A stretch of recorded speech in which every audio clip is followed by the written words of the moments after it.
We all see the incredible things AI can do, but let's talk about the power it consumes. Behind those sleek apps and mind-blowing models, there's a massive hidden infrastructure. Today, we're digging into one of the biggest costs of this AI boom, the raw electrical power it takes to run everything, and what that actually means for our communities. So, this is the very first installment of a 10-part explainer. It's all based on this really comprehensive research report called Conducting an AI Data Center Community Impact Assessment. Think of it as a guide for communities trying to figure out what it really means when one of these massive facilities wants to set up shop in your town. The report itself comes from a Colorado-based research firm, Virtualization Options LLC. Now, over this whole series, we're going to cover everything from water usage to noise pollution. But today, we're starting right at the beginning with Chapter 1, the absolute foundation of any data center, power. We're talking about the electrical infrastructure. And the report kicks things off with this really crucial point. This isn't some problem that you can just solve once and forget about. The demand for power from AI is just going up and up.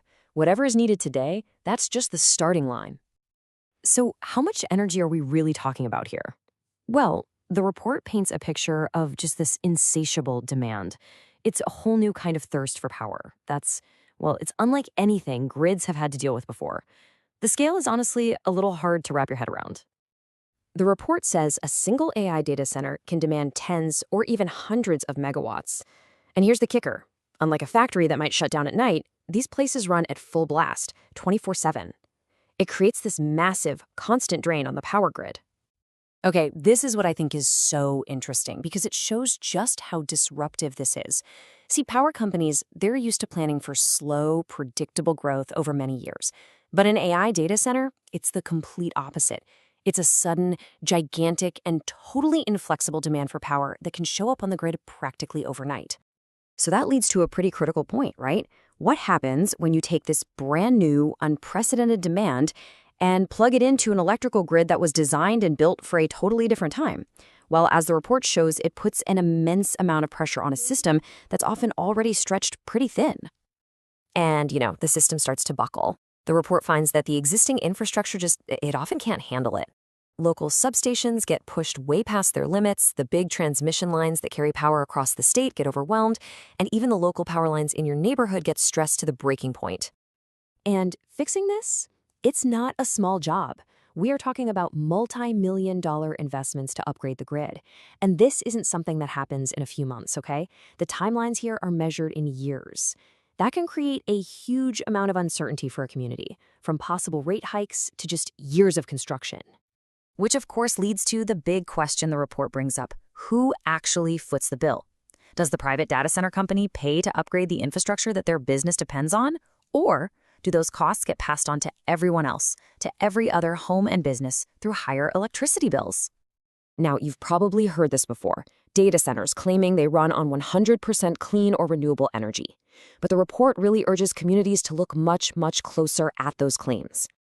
A lot of times, this comes down to something called renewable energy certificates, or RECs. The report calls them a paper transaction. So a data center in Virginia can buy these certificates from a wind farm in, say, Texas. They then get to claim they are 100% renewable, but the local utility back in Virginia, they might still have to fire up a fossil fuel plant to actually produce the electricity that data center is using. It's a PR win for the company, for sure, but there's no real environmental benefit for the local community. And this lays it out perfectly.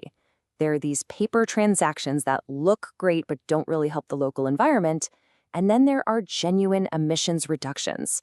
This means things like building solar panels right on site or funding a new, local renewable energy project that directly powers the facility. The difference for communities' air quality and carbon footprint is it's enormous. All right, so with all this research in mind, what should communities actually be asking when a project like this is on the table? The report boils it all down to 4 absolutely critical questions about power that help cut through the marketing and get to the real-world impacts. First up, get the real numbers. What's the demand on day one? And maybe even more importantly, what's it going to look like in 5 or 10 years? As the report points out, those initial estimates are often pretty conservative, and this demand is really only going to grow. And the logical next step is question number 2. Can the grid you have right now actually handle this? Or are we talking about a massive, years-long, multi-million-dollar upgrade project just to keep the lights on for everybody? Third, what about everybody else?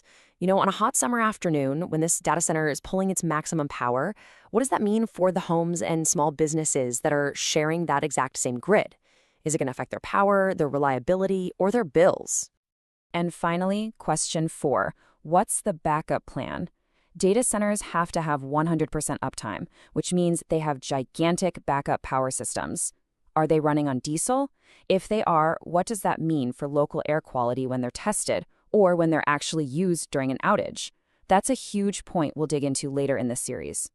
So we'll end today's explainer with this thought. The technology is new, the scale is just unprecedented, and the impacts are really complex. This report gives us a framework to understand them, but it really leaves us with the most important question of all. In your community, who is asking these questions? And if nobody is, who will?